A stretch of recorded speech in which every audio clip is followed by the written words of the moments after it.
my dear friends. I am very happy to bring to you part 3 of the great epic, the Ramayana. Today, we shall see Sita's abduction by the demon king Ravan. In part 2, we saw that Ram had been exiled from the palace and from the kingdom. And so, he leaves for the forest with Lakshman and Sita. They live in the forest of Chitrakoot and Panchavati. They spend their time in yoga, meditation, and prayer. In this manner, they spend almost 12 years. They are quite happy and contented. But very soon, their happiness is thwarted. How? Let us see. Well, Chitrakoot and Panchavati are part of a huge forest area called Dandakaranya. And Dandakaranya belongs to the Rakshasa tribe or the demons. And it is ruled over by Ravan, the 10-headed demon king of Lanka. One day, Surpanakha, the sister of the demon king Ravan, sets eyes upon Sri Ram. She instantly takes a liking to the handsome prince and wants him for herself. Instantly, she transforms herself from a demon into a beautiful damsel. And she goes to Ram and asks him to marry her. But I am already married, says Ram. Sita here is my wife. I cannot marry you. Surpanakha is angry and she takes her demon form and runs to attack Sita. Seeing this, Lakshman sends his arrow flying towards Surpanakha and cuts off her nose and ear. Surpanakha is full of rage and anger. She decides to take revenge. What does she do? She goes to her brother Ravan and describes to him the beauty of Sita. Now, Ravan is a very prosperous king. It is said that the city of Lanka is built in gold. Now, he is lured by Sita's beauty and he wants her for his wife.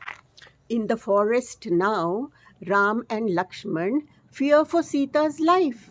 They take turns guarding her. But Ravan is very clever. He sends another demon, Marich, disguised as a beautiful golden deer to entice Sita. When Sita sees the beautiful animal, she wants it. And she asks Ram to go and get it for her. Ram follows the deer as it runs into the dense forest. When he cannot capture it, he sends an arrow in its direction. Now the arrow hits Marich, the demon, who cries out in pain. Sita hears the cries and she thinks it is Ram crying out for help. She thinks Ram has come to trouble. She asks Lakshman to go quickly and help Ram and bring him back. Lakshman is very hesitant to leave. Besides, he feels that Ram can take care of himself. But Sita insists that he goes. But before going, he draws a line around the courtyard of the house and he casts a spell on it. This line we popularly call as Lakshman Rekha. He forbids Sita from stepping beyond this line. So long as you stay within the line, you will be safe, he tells Sita, and then he leaves.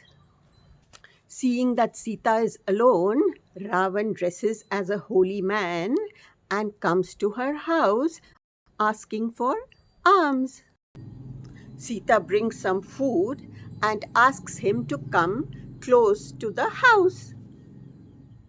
But Ravan is very clever.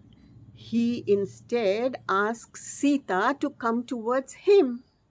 Not wanting to anger the holy man, Sita, just for a moment, steps out of the Lakshman Rekha. In that instant, Ravan gets hold of Sita and carries her away with him. He takes her to his palace in Lanka and holds her prisoner in Ashokvatika.